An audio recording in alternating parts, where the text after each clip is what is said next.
This content is for kids. It's not for kids. Isn't that what I said?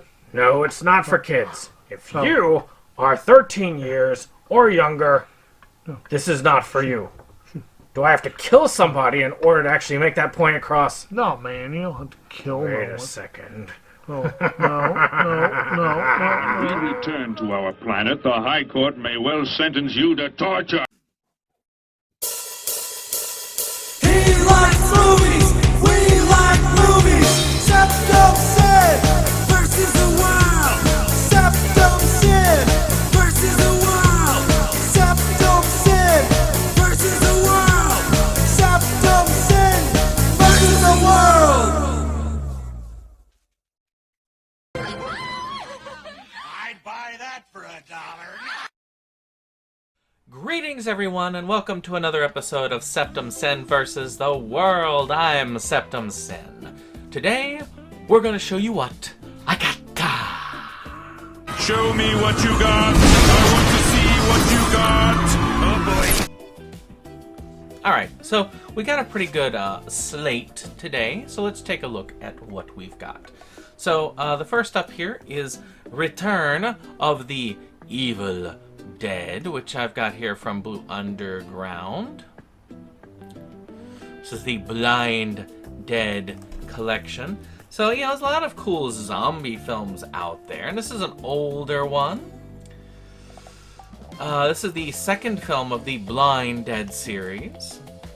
So we have this, let's see here, Depraved Templars, Evil Knights, Medieval Vigilantes, and The Walking Dead. Many of them are The Walking Dead, actually. So, this is kind of cool. I love this kind of horror. The old horror, I used to not like it at all, but I have gotten to really enjoy it, really understand it over the years. It's just one of those things that you can kind of enjoy more, like a fine wine, I guess, in a lot of ways. So, so this next one is a sequel series.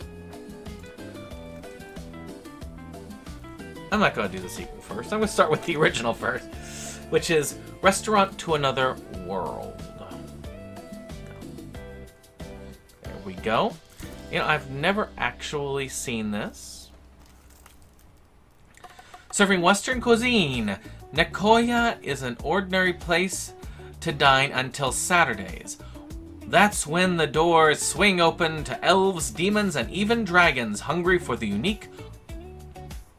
On the menu, succulent dishes, savory stories, and an experience you'll never forget.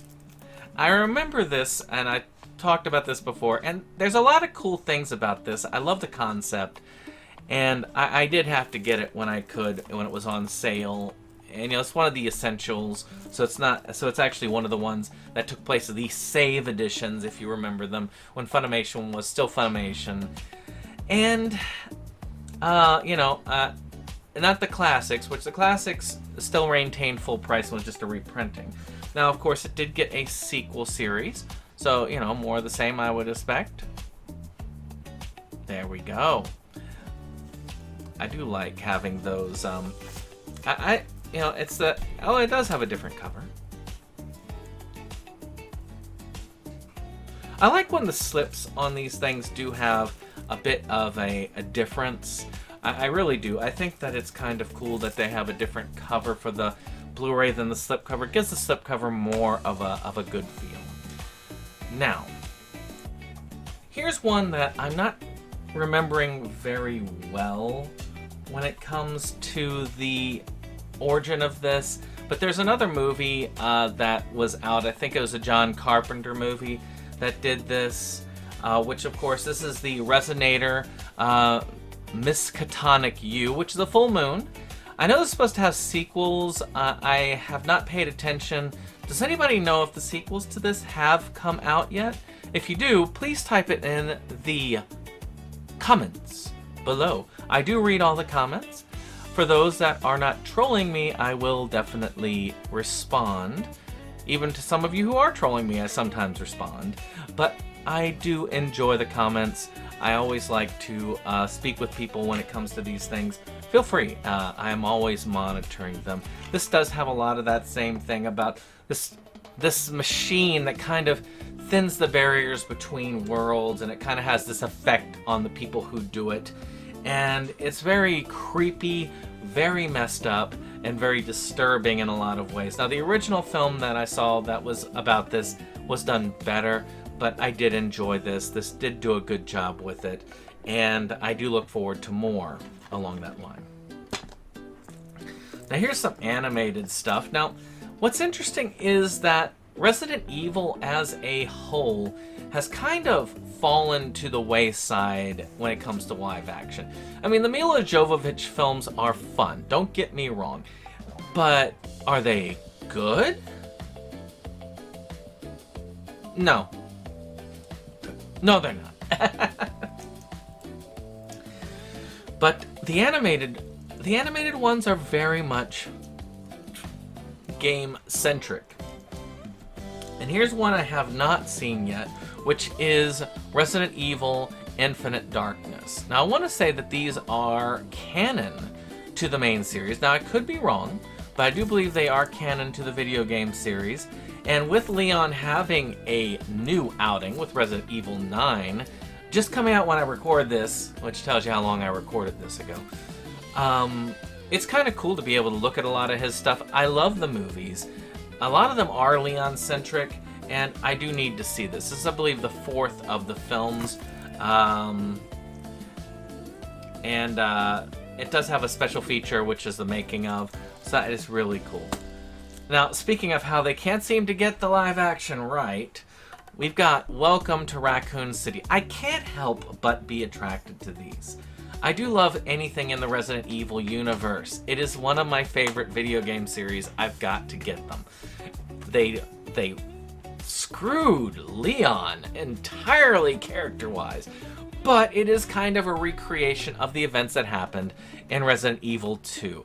Raccoon City is filled with zombies, and you've got this rookie cop and this biker girl who get together and have to survive and find their way out.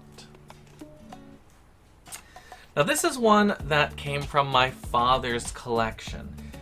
I don't remember if I've watched it. I don't think I have watched it yet. But I know this was a movie that was near and dear to him. So I will always keep a hold of this because of that. It's a Jackie Gleason film with Mickey Rooney, Julie Harris, and Anthony Quinn, so amazing actors pedigree, and that is called Requiem for a Heavyweight. So let's see. After 17 years in a ring, it's the final bell for Mountain Rivera. A fight doctor confirms one more punch and the washed up heavyweight and he could become permanently disabled. Now, I do think this is interesting, especially considering how far back this takes place. Boxing was a very different sport back in those days, and if you were a fighter and you were retiring, there wasn't a lot of pensions back then. And if you didn't save up, you better work until you die and hope that you have kids that can take care of you when you are, like, you know, done with being able to work. So I am curious how it goes. I have enjoyed a lot of these, and I do need to watch it. I feel like I may have tried to watch it, but I can't remember, which tells me might as well have not watched it. This next one is on DVD. I probably should upgrade this to Blu-ray eventually, but I just didn't have the desire. I seen it, and now I have more of a desire, but again, not until the Blu-ray is in like the $5 range. And that is Renfield. Now, this is, of course, you've got Nicolas Cage as Dracula, and then, of course, you have Nicholas Hoult as the titular Renfield. As always, Nick Cage, even though he is not the star, he steals it. He steals the show. But he always steals the show. You can't help it. It's Nick Cage. It's done really well. I mean, it's about Renfield having to help Dracula through life, and it has that sort of bad relationship thing, breakup thing. It's a cool concept. I really did like it. I think they did a good job with it. If you haven't watched it, you should definitely check out Renfield. So this is another one of my Gwar ones. Now, this is not really as much a movie, but I got it because I wanted to get a copy of one of the movies. And I think it was Skullhead Face, I think. And this one is Gwar Rendezvous with Ragnarok. Now this is more of a catch of music videos with dramatic sized stuff. And Gwar is just kind of cool. Now they are Richmond natives. I went to the same school that Gwar went to. I know about the milk bottle. I've lived in Richmond for many years. I've got family here. I've been here for a long time. And it's kind of cool there. Now, of course, we kicked them out. But they're invited back, and they've got the Gwar bar here, which I've never been to, and I'm a bad fan, but I'm not a huge Gwar fan anyway. I like them because they are local, and I do like some of their stuff, but I'm much more into their earlier punk rock style than I am their current metal style. But I think that's how it is. I mean, you've got some people who love Gwar no matter what, and you got some people who love the current Gwar. You got people who only liked it when the old lineup was alive. You have those that love the punk age. You got some who love the metal age. I'm more of a punk age Gwar fan. I never went to the concert because I don't like to get stuff all over me, and that you would too at a Gwar concert. So this next one is what I got from Full Moon, and that is the remote. You know what's kind of funny is that they used to do these, a lot of these family-style films. And it's about this guy who creates this remote and he can control all sorts of things with it. And a lot of weird stuff ensues. I love these little child family comedies. They're fun, they feel good, they're just enjoyable to watch overall. If you haven't checked it out, you should. I need to rewatch it. It's been years since I watched it, but they did some good stuff with that. Next up is this thing called Release the Spice. This is a Sentai film, which means I got this on sale. If it's an unknown Sentai, I got it on sale. You got Sugar and Spice, which I believe are some sort of assassins or something like that. One never knows where the forces of evil may be preparing to strike. But fortunately for citizens of the city of Swarovski, there is a secret group of mysterious protectors who stand ever ready to fend off the pernicious plans of sinister scoundrels, malevolent malefactors, and nefarious ne'er-do-wells. But who are these heroes? And how are they recruited? Momo Minamoto is a normal high school student who dreams of one day becoming a police officer like her father. But when she investigates the case of a missing friend, she quickly finds herself being recruited into the ranks of Tsukigage, a group of high school girl spies with the above-average abilities and ferocious fighting skills needed to take on any fiend who foments foulness and corruption. Interesting. You know, I need to see that anime where they had the black market vegetables. You know, I think that she would be good at fighting those people, you know? And finally, we have a DC Universe animation, which they've been traditionally better than the live-action films. And this is their rendition of the Reign of the Supermen, which might not be as good because it's, you know, the Reign of the Superman story was a very long one.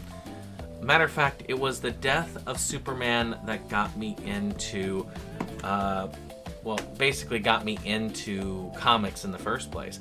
And I really loved it. I collected everything from that, the Doomsday thing, to the death of Superman, to the funeral for a friend, to the Reign of the Superman, to him getting back, and then I went off of Superman when they returned it.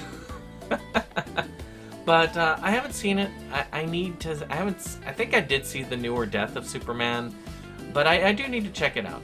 It does look fun. It kind of bring me back into that nostalgia thing. I mean, they do okay. I mean, Long Halloween is another one where I really think that the comic needed more of a series for, but you never know. It could be good. Well, I hope you've enjoyed this. If you did, hit that like button, hit that subscribe, and share, and we'll see you on the next one. Bye-bye. SeptumSin versus the world. It's that place for all the boys and girls. You'll feel real safe, you'll feel real warm. It's a cozy place to ride out the storm. SeptumSin.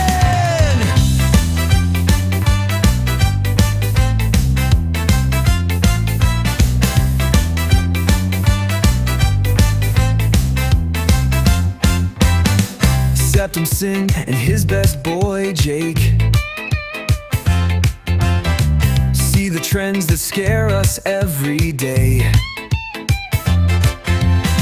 Physical media is going to the side. Doctor streaming will ruin